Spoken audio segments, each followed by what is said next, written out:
Setelah melakukan pelaksanaan vaksinasi COVID-19 bagi kalangan pelajar maupun masyarakat umum, kini Polres Lubuk Linggau bakal melakukan vaksinasi COVID-19 dengan sasaran anak-anak dengan usia 6-11 tahun.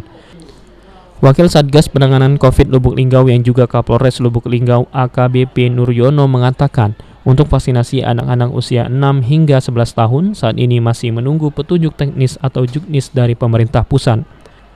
Namun demikian, sejumlah sekolah di Lubuk Linggau sudah banyak yang meminta vaksinasi untuk anak didik. Untuk vaksinasi pelajar 6 hingga 11 tahun nantinya menggunakan jenis Sinovac. Vaksinasi COVID-19 bagi anak-anak ini sesuai keputusan pemerintah melalui Kementerian Kesehatan yang sudah memperbolehkan vaksinasi bagi anak-anak dan ini pun sudah disetujui BPOM maupun Badan Kesehatan Dunia atau WHO.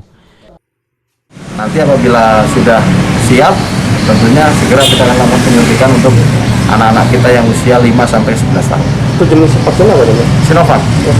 Ya. Sudah banyak dan permintaan untuk anak-anak? Sudah banyak ya, ada yang menyiapkan untuk sekolah-sekolah juga sudah siap juga.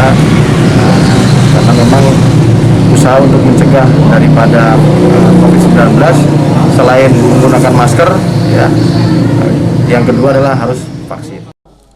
Dari pantauan selama ini, pelaksanaan vaksinasi COVID-19 disambut antusias. Di secara keseluruhan warga Lubuk Linggau yang sudah divaksin mencapai 110.000 atau 62% dari total sasaran 171.000 jiwa.